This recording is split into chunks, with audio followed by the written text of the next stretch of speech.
In this video, we're going to be exploring how to select subsamples within SPSS, and in doing so, we're going to be running a sampling simulation to show the power of random sampling.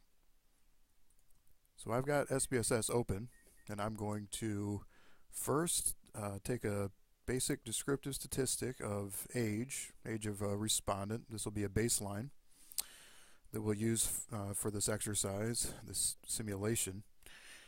And what we find is the average age in the sample is 46.33, and that there are about 498 people. Well, there are 498 people involved in the sample. Okay, so what I'm going to do is go back to the data view and select Data, Select Cases, Random Sample, and then I'm going to specify 1%. Okay, so we'll continue with that. Click OK. And then you'll see the syntax generated, and if you go back to the data, you'll see that now these hash marks appear over most of the cases, and that's because now we're only selecting 1 out of 100 people. So out of 500, this should be roughly 5 people, kind of like finding a needle in a haystack if you were to find them, to look for them. So I'm going to go back, Analyze Descriptive Statistics, and Descriptives, and again, we'll keep age in there. We'll click OK. And now we see 7 people were randomly chosen, and for these 7 people, the average age is 47.71. So you'll notice that's not identical to the overall sample of 46.33, but it's pretty close, not bad for 7 people. So we'll do this 2 more times, so we will have 3 runs of 1%, and then we'll repeat those steps and do 3 runs of 5%. Okay, so the first, you have to go back, and in order to get a new random sample, you have to click All Cases. In between, you see this is generated here to turn the filter off, and then we're going to turn it back on. We're going to go Data, Select Cases, Random Sample, 1% again, continue, OK, and once more we will do a descriptive statistic for age, OK, and one more time, OK, we'll go Data, Select Cases All, Data, Select Cases, Random Sample, 1%. Analyze Descriptive Statistics, Descriptives, and you see we've got different estimates. So 47.7, 51.4, and 48 are our 3 sampling estimates, and our wider sample, in this case we're treating as a population for our simulation, is 498 people. And our sample sizes in our random samples are 7, 5, and 3. So pretty incredible that 3 people would estimate 500 so closely, but that is some of the power of random sampling. Okay, so let's repeat the steps for 5%.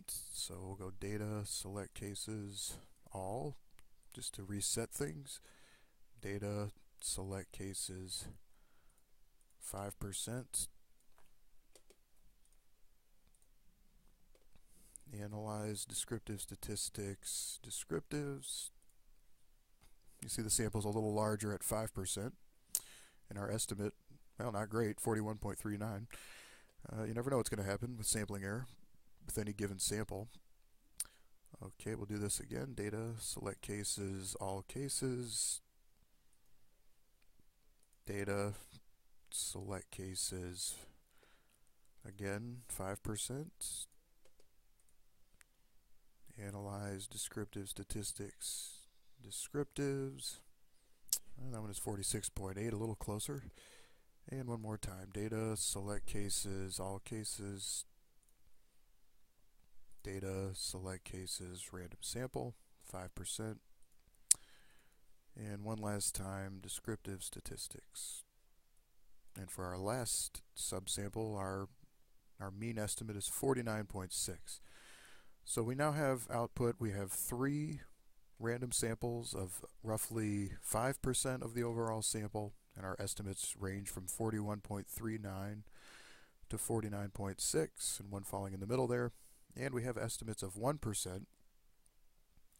Our estimates for 1% go from 46 to 47 to 51. Right?